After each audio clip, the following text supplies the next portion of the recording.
Each week, nearly a dozen movies are released theatrically. 40 films a month, more than 400 a year. That's a plethora of cinema. Too much cinema. You'd have to be an addict to see all that. But don't fret. We've got you covered. This is Cinematics. Hey everyone, what's up? It's another week of Cinematics with new movies. I'm excited. This is episode 239. I'm joined by my betters, Eric Holmes, and a under the weather Bruce Purkey. Bruce, me and Eric, we're gonna do our best to make this show very short. And listeners, we're not gonna short you, even though it will be shorter. Sometimes it might short and sweet. Right? Short and sweet, right, Eric? Right? That's not so bad. I mean, we tried that for the Patreon episode that we just recorded, so no promises. Well, we'll see what we can do. Speaking of Patreon episode, very good segue, Eric Holmes. We just covered two films from the year 1986, Alex Cox's Sid and Nancy, and this very interesting movie from Fred Decker called Night of the Creeps. If you want to check it out, please join our Cinematics Patreon universe, $5 catch-all. And here's the thing. For our May bonus episode, we are covering the year 1981. Eric Holmes, it is his responsibility to find two films. Hopefully one of them will be an Eric Holmes personal pick. The second one will be a pick from our Patreon members or Cinematics Facebook group members. Eric, you're gonna do a lot of polling for 1981, correct? Oh, Howling, Night Riders, Caveman. That wasn't any good, but I remember it. Ms. 45. Ms. 45. Yeah, I don't know how I'm gonna pick one. Okay. Well, Eric will start. He will start stewing and thinking about it. Outland's on there. Oh, well, look, I'm going to be selfish. Eric, you need to put Outland when you poll our Cinematics Facebook group members, and I'll put it up for our Patreon members as well. Please put Outland right at the top of the list. The fix is in because I still have not seen Outland. What? Bruce, High Noon in Space? You haven't seen High Noon in Space? I know, very good in Bruce Purkey. High Noon in Space, Outland. I remember there used to be a bookstore. Maybe I'm I don't know about you, Frozen Eric. With my words. You broke the internet. Wait, hold on. Sorry. It's what? What? Can you see me? Can you see me right now or not? Do you think he's still talking? Do you think he knows? Can you hear me? Yeah. Can you hear me now? Yes. We can hear you now. Let me see. Sorry, guys. I apologize. High Noon in Space. So I remember I was actually at a B. Dalton bookseller in the mall when I saw a book on Outland. And I thought to myself, yeah, I can't wait to look. It's a Sean Connery movie. It's out in space. I've been meaning to see that for over 40 plus years, since 1981. So Bruce, are you excited about Outland? If Outland is one of the two, would you be excited to cover that? I would be kind of excited. It's been so long since I've seen it. I would be interested to see how that plays now. Because Greg, it was a weird one. Greg, you know what came out in 1981? What? Little movie starring John Travolta called Blowout. Oh, Blowout. Never heard of it. You know who's going to have fun on that episode? Bruce, when you do that. These are the top movies, and these are the movies that you could be watching. You could probably give 3 for each top 10 movie. Yeah, 1981. Very good, Eric Holmes. That was a very, very great year.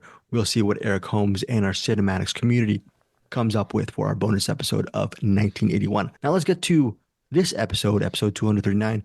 Movies covered include, these are movies coming out either in theaters or on digital Friday, April 26th. They are Infested, Breathe, Humane, Dancing Village, The Curse Begins. So these are the 4 movies we are covering. Eric Holmes, how last week?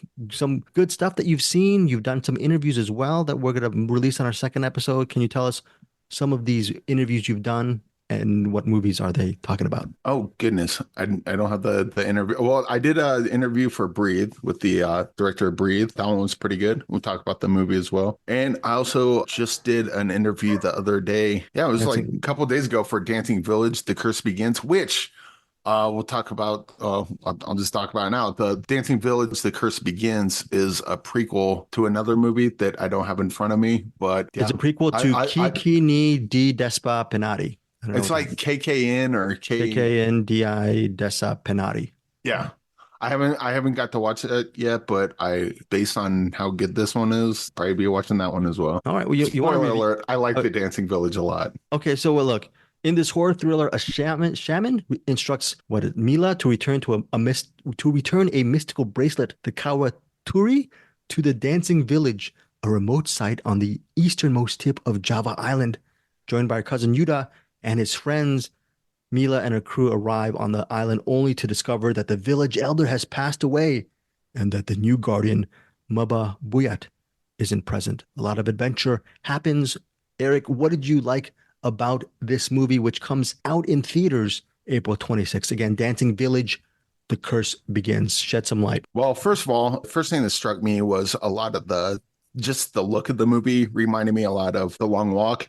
Now, let me be clear. Long Walk's completely different movie than this, but they had kind of a same kind of patina to them. This one also, it has a bunch of creepy moments, but if there's a jump scare in this, I couldn't remember it because it relies more on kind of dread, I guess. You know how you see like certain horror movies, they kind of lead up to the jump scare, and the really good ones just never deliver on the jump scare. So you're always kind of like, well, I don't know what's going to happen. And then it'll go off to the next scene, and then you're just kind of left with that for the rest of the movie. It does a lot of that. The main story, I guess, is that they open with this dancing ritual. It's a bunch of women from the village, and they go into like this kind of coma sort of thing. Their eyes turn white, and they just start dancing. And this like draws out the demon, that they're able to capture the demon or satiate it for a certain amount of time. Early on, they do a thing basically tricking the demon, and then they get this bracelet thing, and they just take the bracelet out of the village, and now the demon's not able to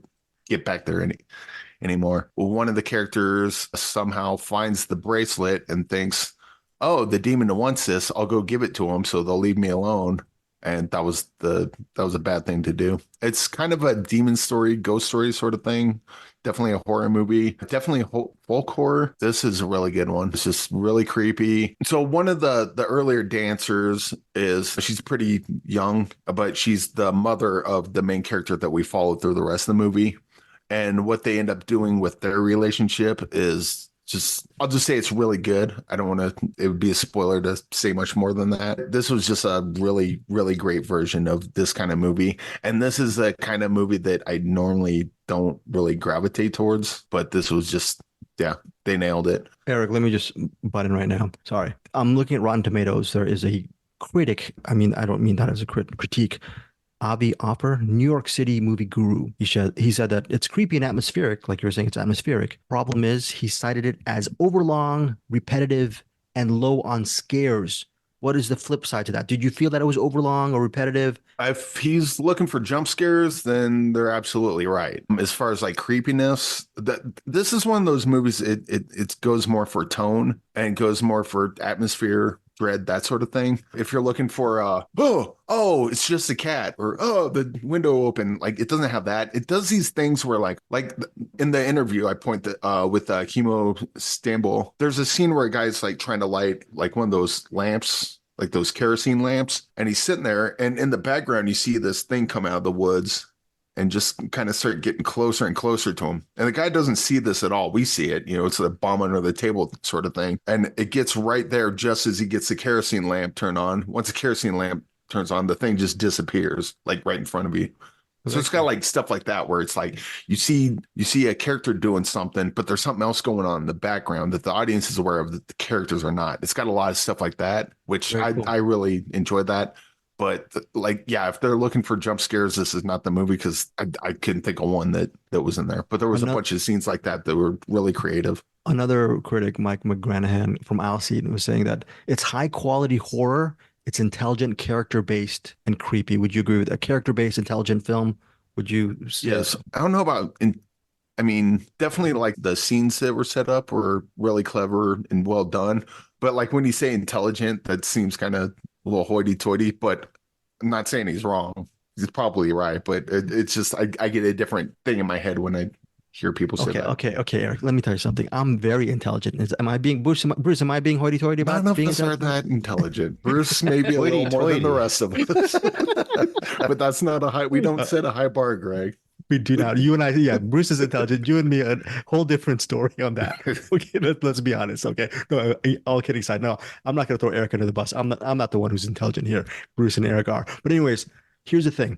The prequel, which is to the Dancing Village, The Curse Begins, which is KKK DI Desa Penari, highest grossing Indonesian film in history when it came out in 2022.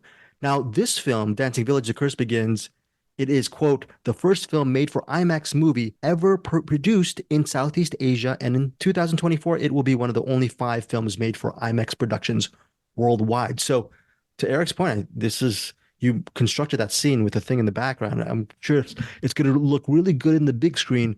Should people watch it? What is your final rating and final thoughts on this? Yeah. Imagine how great it would be to watch The Long Walk in IMAX. That's kind of what you would get here with Dancing Village. And the fact that this is a prequel done by a completely different filmmaker from the original, that shouldn't be this good, but it is. Okay. What is your rating? Great job, Eric, on this. Yeah. I think Bruce and I, if we have some time, we need to watch this movie. I'm really excited for Dancing Village to Chris Begins. I'm going 4.5 now. This could probably bump up to a 5 on a rewatch. My bad and Bruce's bad because we didn't.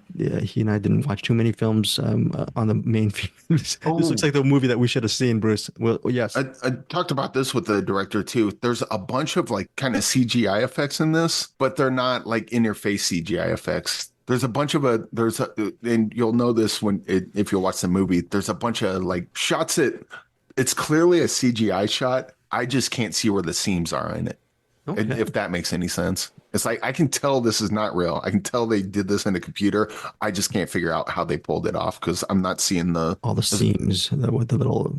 All right, 4.5 stars from Eric Holmes for Dancing I might just have to go 5 on this one. The pendulum swing. Where are you going to say 5? I'll go 4.5, but I want to give this room to grow because this would definitely go up on a rewatch. Too many women have told me that they want to actually wait on me and they needed me to grow in many ways, Bruce. I don't know if that's Bruce. Is that too personal? I don't know. Getting too personal for the Cinematics podcast here. Okay, Bruce, you're going to get another couple of minutes of respite because I'm going to talk about a movie called Humane, which, by the way, Greg Srivasti is not. The movie hits theaters April 26th. Humane, wow, from IFC Films. It takes place in a single day. Peter Gallagher, you might know him from The OC or from The Underneath. He plays this patriarch. He is a very revered broadcaster, very rich, lives in a beautiful, old, well-kept mansion.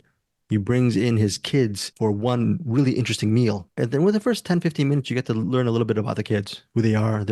Each of them are troubled. Jay Baruchel plays this sort of Fox News right-winger guy. He has his own set of opinions. And then there's also his sister, one of his sisters is very sort of a pharma executive, and she's very powerful and also not very beloved. There's another sister who is a struggling actress, and there is an adopted sibling who is sort of the black sheep of the family, and he is a drug addict. So these kids congregate for their fathers, for a pretty nice dinner with the father and their stepmother, because the father tells the kids, well, I have enlisted your mother, your stepmother, and myself. They've enlisted themselves. And what does this enlistment curtail? What does that mean? They're living in a society where people are getting culled. 20% of the population must be eliminated because of the lack of resources on the earth. And the catch is his initial thought of actually him and his wife just sacrificing themselves for the better of the family. It sort of goes south. And what happens is Humane's main plotline has one of the 4 children must sacrifice themselves. If not, things will get really bad. Enrico Colantoni, he plays the head of this sort of, they're called docs, and I forgot what they stand for, but docs, they're just sort of the door-to-door people they go door-to-door to collect the cadavers, the corpses, or actually kill people with these injections and cull the population. So Enrico Colantoni, he's very good in this movie. Jay Baruchel, whom we loved last year in Blackberry, is very, very good. It's directed by Caitlin Cronenberg, the daughter and one of the siblings of one of the children of David Cronenberg. And you're thinking, is it going to be gross or surreal, like maybe Brandon Cronenberg stuff? And no, it's not, but it's still violent. It gets really violent in the third act. Overall, Humane is a sort of a moral drama with black comedy elements, and I really enjoyed it. I overall enjoyed this movie, which hits theaters April 26th via IFC Films. Great performances all around, and I love the way the third act wrapped. I was the only one who was able to get the screener link, and I wish they actually shared the wealth, because this would have been a really cool movie for all 3 of us to talk about.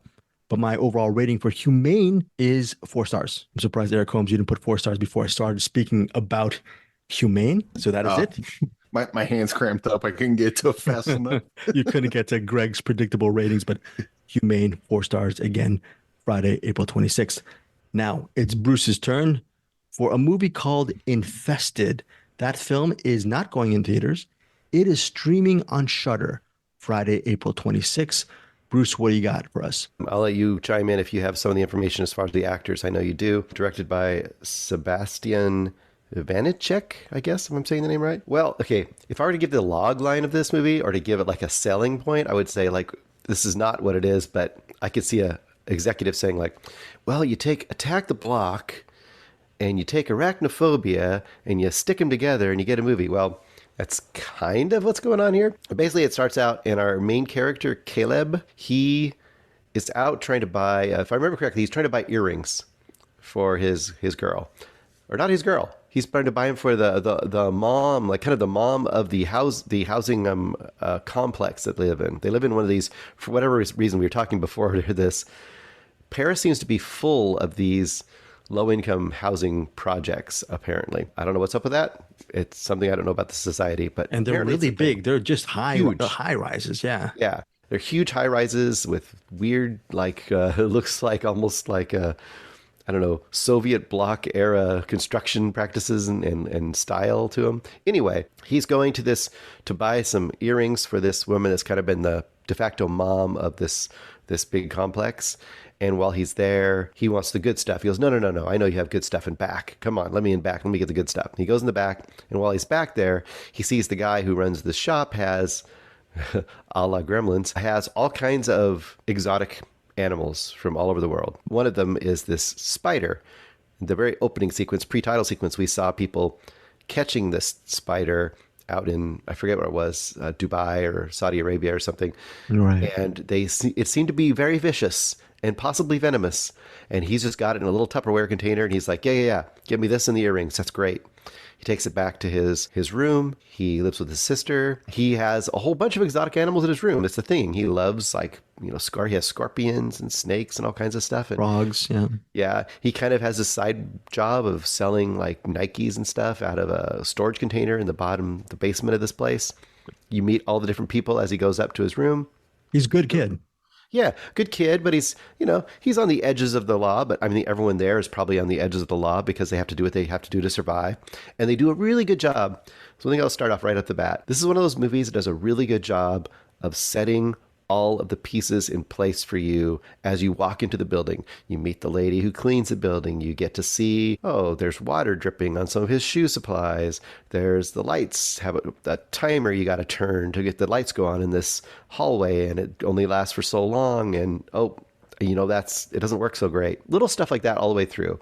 You know it's there for later in the movie, but it's smart filmmaking, because it's giving you all of the different elements that are going to come into play as the movie goes on. His sister is actually tearing down their house, but she's kind of renovating it with the tiles.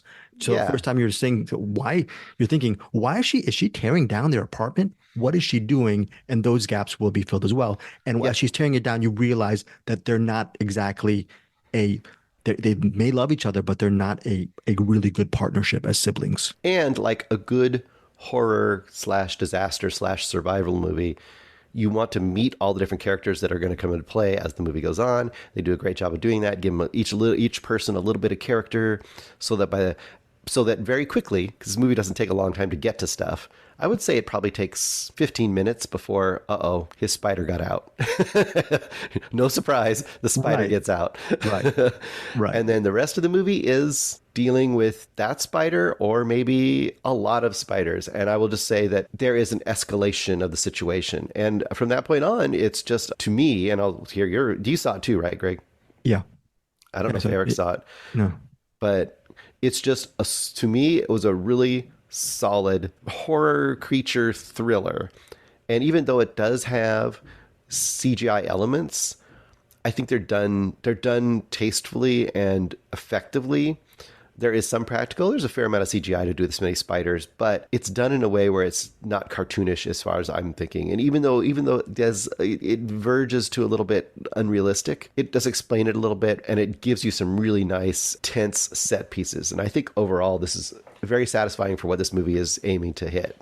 I don't know if you agree with me on this, Bruce. This movie also has a sort of a not subtle theme, underlying theme about class struggle within the building. It also higher authority, maybe police, possible brutality and violence. So Yep. there's sort of a class system struggle situation going on. I appreciated that it was interwoven within the survival drama, and it didn't. Maybe you disagree. I didn't feel like I was beaten over the head by it. No, I don't think so. And I don't think you've ever seen this movie, but a really, really well loved, probably one of the best found footage movies ever made, called Rec, REC. It's a Spanish movie. Yeah, I've heard of has it. an element like that as well. Where to me, the element you're talking about is just saying like this is the state of their lives, but in the plot of the movie, it acts like another obstacle, basically. One obstacle might be a hallway. I'm not going to say what happens in a hallway, but there's a hallway sequence that's fantastic. You know, one obstacle might be a hallway, one might be electricity, one might be the police. You know, And maybe I'm overshooting myself, Bruce, on this, but it also has that underlying thing about are you going to care? Are you going to really care for your neighbor, or are you just going to leave? And it's one of these things where Bruce was saying about escalation. We're not going to give too much away about spiders. If you have arachnophobia as a part of your vocabulary, if you do not like spiders, do not want to see them in a horror situation, stay away. If you are also susceptible regarding dogs, I'm thinking maybe stay away as well. But it's a scary movie. There are Bruce. I think the jump scares. I'm not very good like Eric when it comes to what is a jump scare or not. I didn't feel like I was cheated for the scares.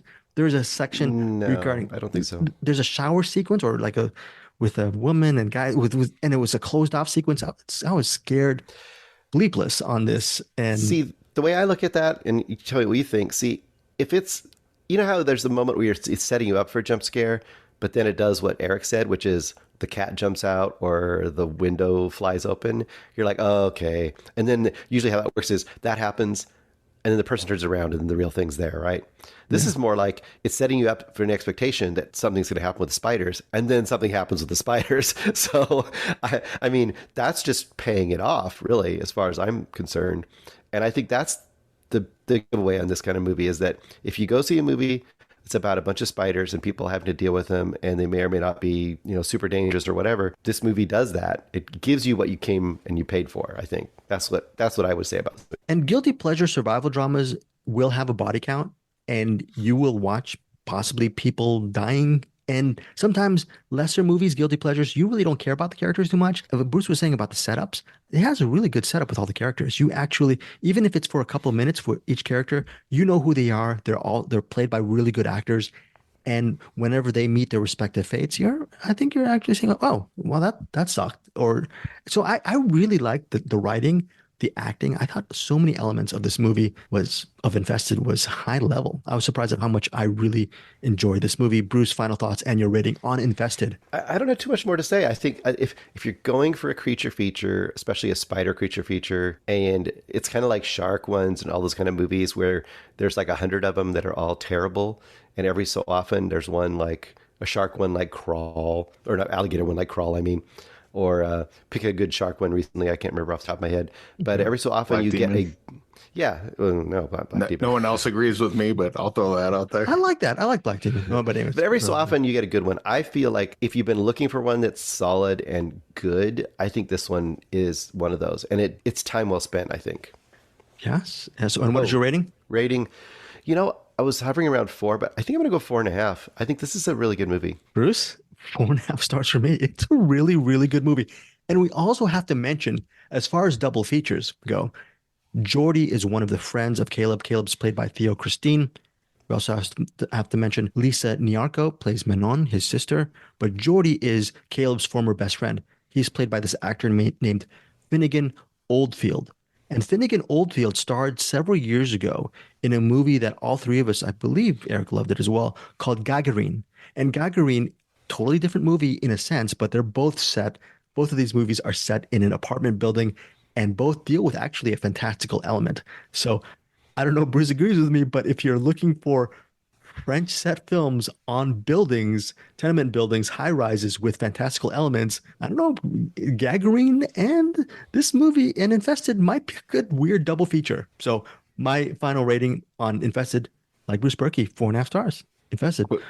Yes. Quick question. So the director of Infested, Sebastian Vanicek, I think, or Yes. Vanacek, Mhm. it says his next movie is Untitled Evil Dead spinoff. Is this good, or is this good news, or is this a wasted talent, or I think it's what's kind of your thoughts great on that? question. Bruce, what do you think? I would say the Evil Dead series so far, all of them, the series and the movies, have been all really solid and have seemed to be pretty good proving grounds for up and coming directors, including Sam Raimi. I say it's good. Yeah. I'd say it's a brilliant choice because I think they probably saw Infested and they're thinking this guy is a freaking talent.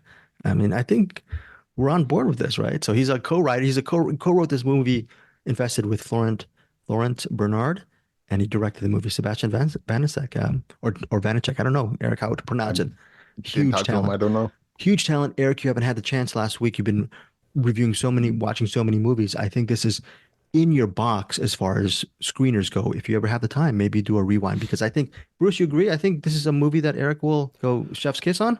Yeah, I think so. I mean, this Mhm. is such a if you like, really, solid actions, thrillery, monstery kind of movies, this one's really lean and mean, Yes.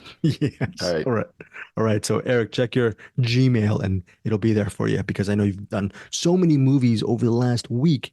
One of those movies is Breathe. What can you tell us about this new movie, Breathe, which comes out specifically on Friday in theaters, April 26th, and as well as digital. It stars Mila Jovovich, Jennifer Hudson. I forgot how to pronounce her name. Quavan Oh, say. Covention Wallace, Thank Sam you. Worthington, Common. Those are the main cast, I guess. Thank you, Eric. Tell us about this movie. Should we watch it? It's hard to say. So this is in the future. The atmosphere is, global warming and climate change and everything has gone up to the nth degree to the point where oxygen is scarce and you cannot live out in the atmosphere without dying because you don't get oxygen. So everyone's inside buildings. They have like these oxygen generator things, and it's definitely post-apocalyptic. It's Jennifer Hudson, her husband, played by Common, which, by the way, Common is great in this. He's not in it for very long, but apparently I've been sleeping on Common because he's probably one of the best things in this. Jennifer Hudson and Common are living in this area with their daughter Zora, played by Covention Wallace. Now, keep in mind, I saw this like almost a month ago at this point, so I'm trying to piece it together best I can. But Common goes out to do something. I think he's got to go grab something or do whatever. But either way, Jennifer Hudson and Covention are, when's Dad coming back? I don't know. When's he coming back? Don't know.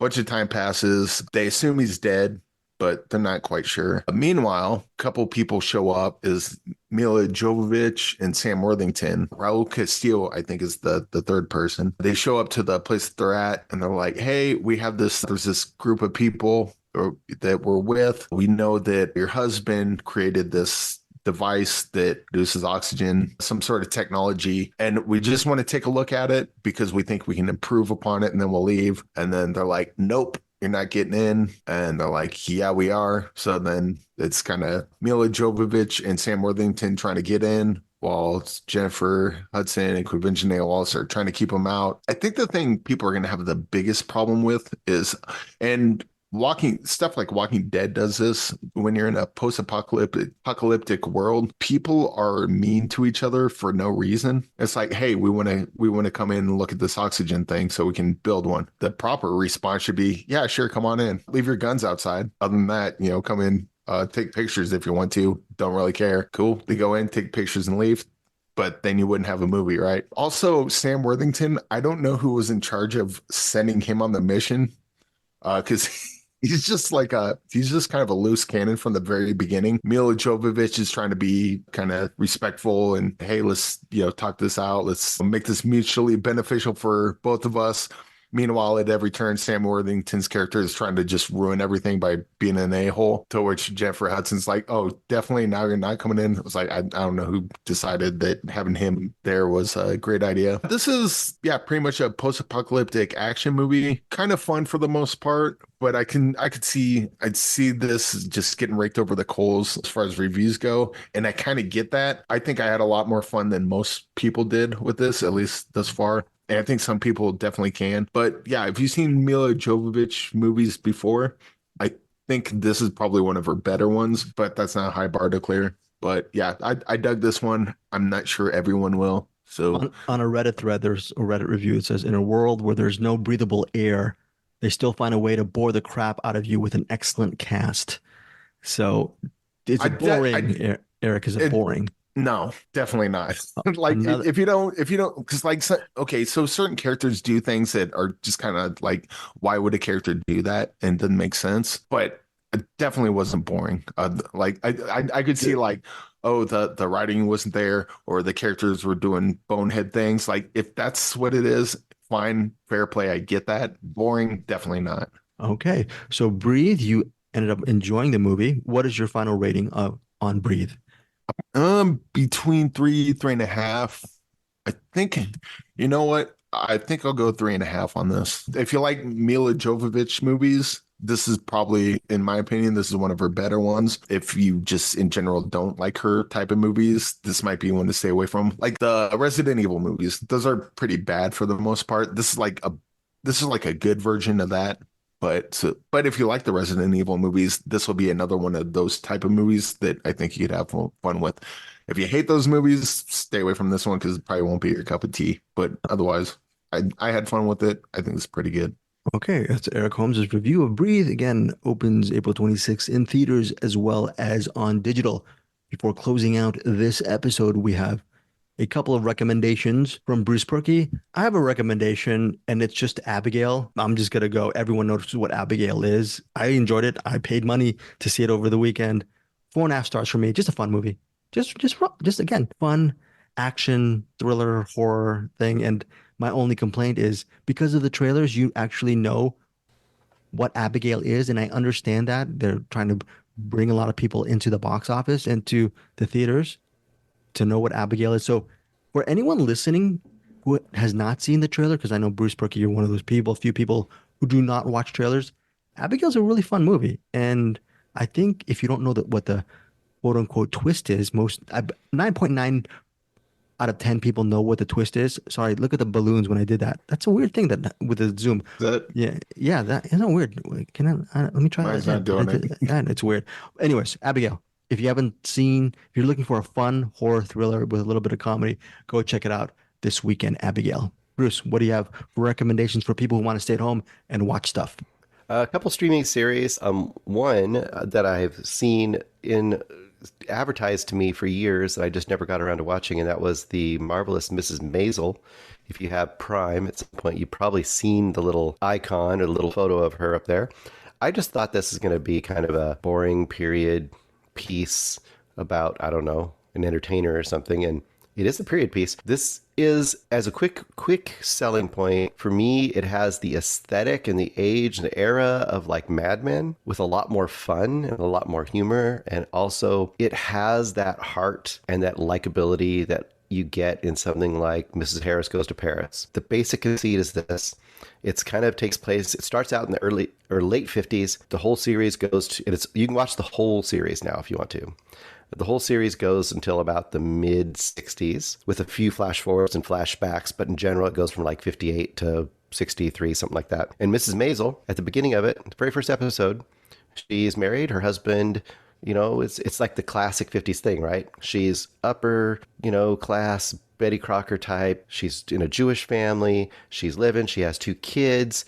Everything's perfect. She's dressed to the nines. Her husband's doing the business stuff. But in the weekends, he likes to go down and he likes to try doing a stand-up at the open mic at a village, in the village. He puts on his turtleneck for that one night to go do a sequence of comedy. He's not very good. By the end of the first episode, it comes out that he's been having an affair. He leaves. I'm leaving. I'm out. I'm out of this. And she's crushed. Her whole world's fallen down. And in a fit of rage and frustration and drunkenness, she goes back down to that place that they always go down to, drunkenly gets on the stage that night and basically speaks truth, speaks what's happening in her life. And she's a natural conversational stand-up comic. And from that point forward, and she gets arrested that very first night. and wakes up in a jail cell. I think she gets bailed out or wakes up near Lenny Bruce. She's at the beginning of Lenny Bruce's career too. Each season, Lenny Bruce will come in like maybe half an episode. So there's kind of this ongoing thing. This movie or this series is just wonderful. Super great humor. The main star of it is Rachel Brosnahan. Susie Alex Borstein is her manager slash just lady who worked at the place where she did her first stand-up and is trying to get her into the business. And then you also have Tony Shalhoub and Kevin Pollak and Jane Lynch and all kinds of great people coming to this. There are production numbers that rival the best musicals from that era. Amazingly beautiful production numbers. If you've got a significant other or a mom, Greg, that hasn't seen this, I'm guessing your mom might have watched the whole thing. If she hasn't, she should. Oh, really? Well, also, I did watch The Marvelous Mrs. Maisel back in 2017 when it started. I did start watching it. So I'm actually probably, I don't know how many episodes per season, but I did 8. Okay. So I think I actually almost finished first season and I really liked it. And then as you guys know, with the cinematic schedule, I go, oh, I'll get around to it. I'll get around. 7 years later, right? 6 years later, I did actually screw the pooch a little bit because I didn't mean it that way. I didn't mean it. Sorry. It's a family show. Family show. Very good. Very good. The final episode of The Marvelous Mrs. Maisel. Here's the good news. Take Bruce's recommendation. He's actually seen all the episodes. Yeah. And your review is pretty much on point from what I was seeing. I just know the rest of the series is going to be good. I saw that final episode, and I think it's just one of the best finales I've ever seen. And I think it rivals the ending. You mentioned Mad Men. It rivals or it equals the ending of Mad Men. To me, it's more satisfying because her character arc, there are arcs each season. There is like a major conceit each season. But the biggest thing I think that goes with this over Mad Men is kind of the end of the bro culture and leading into the counterculture 60s, basically. This is, what is it like to be a woman in that era? She's a woman trying to be a comedian.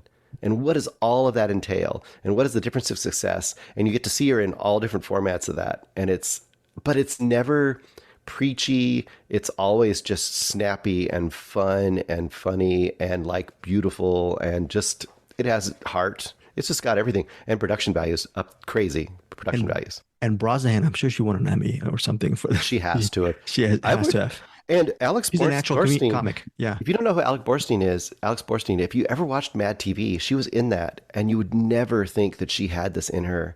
And when you see it in here, she is essentially the co-star. She is it's their relationship from tiny little club in the village all the way to wherever they end up. And it's very resonant, very touching as well. It's great. It hits all the bases.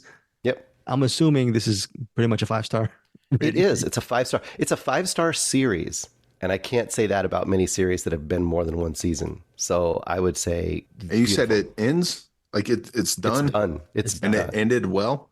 Ended great. How many TV series can you say that? I could probably. The Shield's the only one I can think of. Oh, The Shield's, that's great. And well, you've never seen this, Eric, but this is a show that Glow is getting there, but they canceled it before they could. So, well, Eric, this is a show that actually you would love. Justified is another show that ends amazing, and if you saw it, Eric, you would flip for it because you like Walton, you like Goggins, right? You like Walter. I love him, and because you loved him in The Shield, right? Yeah, Justified is a movie that's just a no-brainer. I loved him in Sons of Anarchy too. Okay. So, right. So, by the way, but his character at the end of The Shield. Oh, yes, that went dark. Yeah, went very dark. Now, Marvelous Mrs. Maisel, not dark. no, not dark. This is not a yes. Quick review. Give me a quick review on Baby Reindeer. Of course, yeah, definitely. Very dark. One of the bleakest, darkest shows I've ever seen. Sold. Look, it says here, limited series, Netflix, Baby Reindeer. What would you give it? And what people should see Baby Reindeer? Who should see this movie? Sounds series? Like they shouldn't. People who love really surprising, really honest drama should watch it. I'll give you the basic conceit of this series. It's a limited series. I think it's 6 or 7 episodes. I forget. And that's it. It's done. One and done. One series. Oh, like done. like what they did with that Dahmer. Yeah, but it's not Dahmer. But yes. Well, I mean, same concept. Like, Yeah. this is the story just spread out into however many episodes. Look, quote, dealing with a female stalker, a man is forced to face a dark, buried trauma. I don't know if I could get through this series. How did you?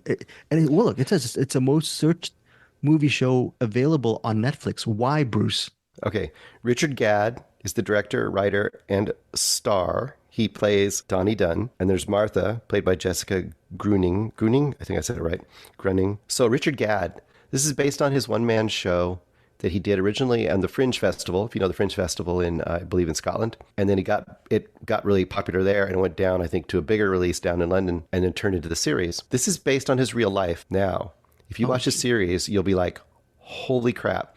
This is based on his real life. He stars in it. He directs it. The basic concept is this. It starts out, he's working at a bar. This woman comes in. He's a comedian too, but he works in the bar to make money on the side. He's not a successful comedian. She comes in. She wants some tea. She doesn't have enough money. And he feels sorry for her. And he's like, you know what? It's on me. He gets her the tea. And then she proceeds to become obsessed with him. His, quote, number one fan, essentially. And he doesn't have very many fans because he's not very good. His number one fan. And I will just say it goes... And you think this is going to be a series about a psychological thriller, right? About a man who's being stalked and how what's going to happen? Is he going to get out of it? Is he going to get killed? Is he going to have to kill her? Is he going to get the cops to help him, or what's going to go on? It took turns I never would have expected into some extremely uncomfortable and surprising and emotional and heartfelt and dark places that you would not expect. And then when you go like, this is his real life to some degree, mind blowing. So did you ever think while you're watching this, why would he even share this? Because yes. It was so dope. And that's part of why it became so famous, because, and I won't tell you how, right. There's an episode that deals with what he really shared, what happened to him, and then what he really shared. And what he really shared became notable and is reenacted in this.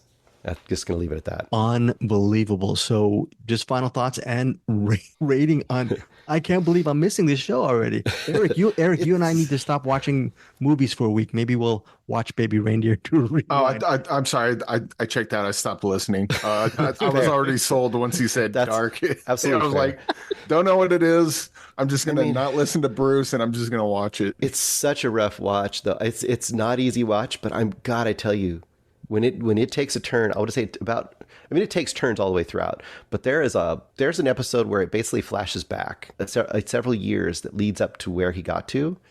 And that episode recontextualizes everything you've seen. And then it just, from there on, you're just like, holy moly, this is something. This might be one of the better things you've seen on Netflix. That'd be the way you're talking about it. See? It's obviously a British production, so turn on the subtitles.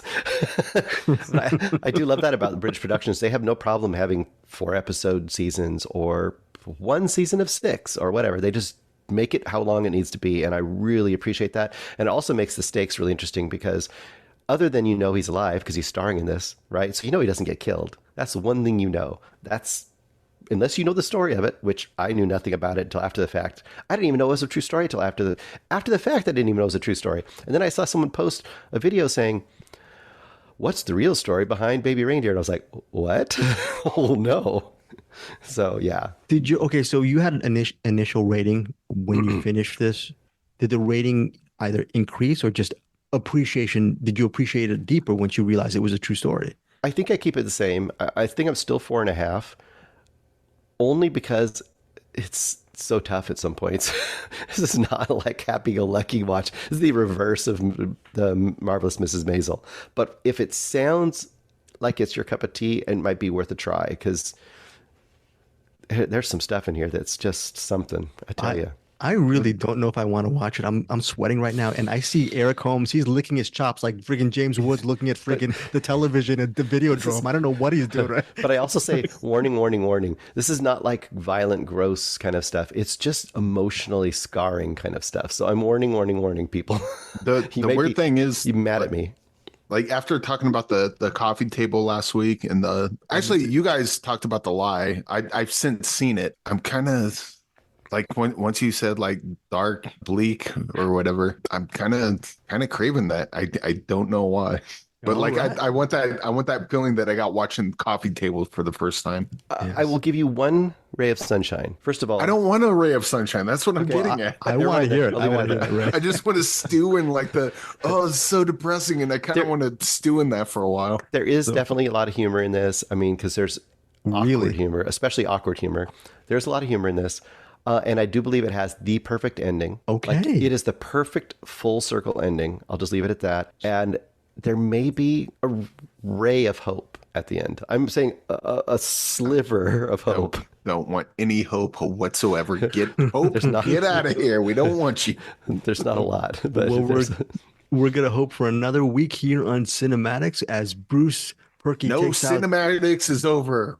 We're all doomed, and we're all going to hell. We're not going to hell. We're going to someplace in the box where Bruce Purkey is going to find a movie in the box to peck, because we are After done that, with our. it's This was only our could be hellish, ahead. It can this only was be our ahead in hellish the week, box folks. after We that. did Patreon. We did this. We've been recording for the last 10 hours, so we're really tired, folks. Right, Eric Holmes? You dark Yeah, we're like individual. Chris Farley in the basement drinking Jolt Cola and eating Nodos. Oh.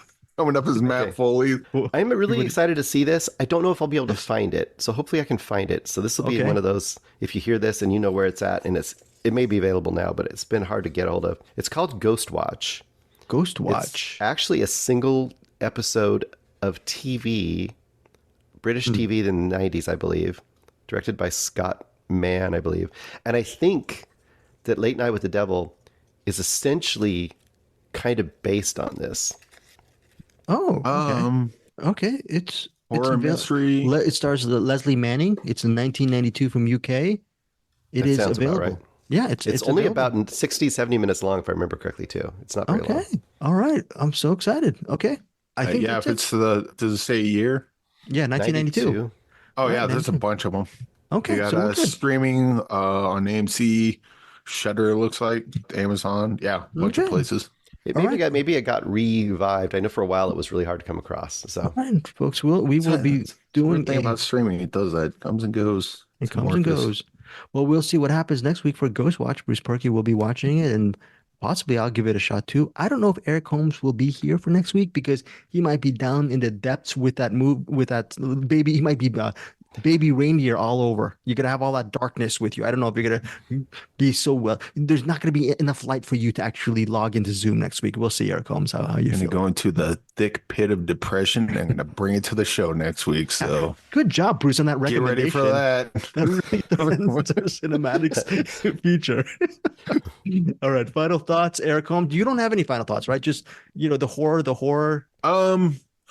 You know what? The trailer's been out there, and we're not covering it next week. I believe we're covering it the week after. Yes, But Last Stop in Yuma County comes out May 10th. We'll cover it in a couple weeks, but get excited. all right. And Get there's excited. I'll leave it at that. should we get excited for a movie starring Viggo Mortensen and Vicky Creeps by the end of May? May 31st? Because it's embargoed, but there have been reactions and reviews. Can people get excited for that Western?